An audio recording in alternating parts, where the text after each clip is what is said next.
23 აპრილს გურჯაანის კულტურის ცენტრს თბილისის სახელმწიფო კამერული ორკესტრი პირველად ესტუმრება. 28 აპრილს კი თავისუფალი თეატრი გურჯაანელი მაყურებლისთვის სპექტაკლს გამართავს. გურჯაანის კულტურის ცენტრის ხელმძღვანელმა ბექა სონღულაშვილმა სამომავლო გეგმებიც გაგვაცნო.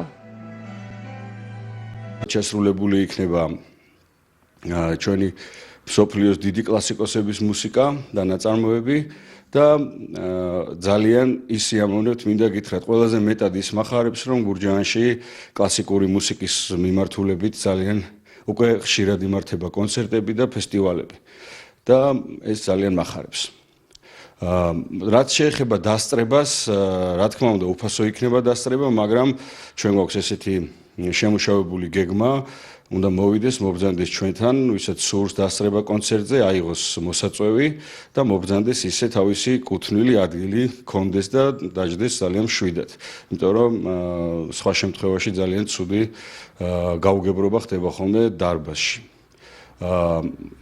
აქვე მინდა გითხრათ, რომ 28 აპრილს ისტორიაში პირველად თავისუფალი თეატრი ესტუმრება გურჯაანის კულტურის ცენტრს სპექტაკლით თეთრი ვარდები. ახლა გადავიდეთ უკვე ჩვენს გეგმებზე, რა გეგმებიც გვაქვს. ჩვენ პირველ ამ ეტაპზე უკვე ჩავუშვით ორი სპექტაკლი, ერთი იქნება ვაჟა-ფშაველას მიხედვით ჩხიბთა ქორწილი, რომელიც იქნება ძალიან მასშტაბური მუსიკალური სპექტაკლი და ასევე ქორეოგრაფიულიც. მეორე სპექტაკლი ჩაეშვება კიდე ფიფქიე და 7 ჯუჯა და ესეც ასე ვთქვათ მუსიკალური და ქორეოგრაფიული სპექტაკლი იქნება როგორც ბავშვებისთვის, ასევე მოზრდილებისთვის. კიდევ ერთი პროექტი მინდა დავიწყო გურჯაანის კულტურის ცენტრში და ჩვენს მუნიციპალიტეტში, ეს იქნება უფრო აღმზრდელობითი ფორმა ექნება ამას.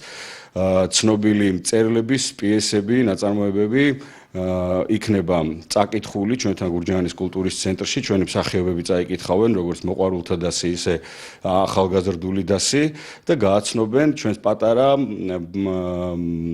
ბავშვებს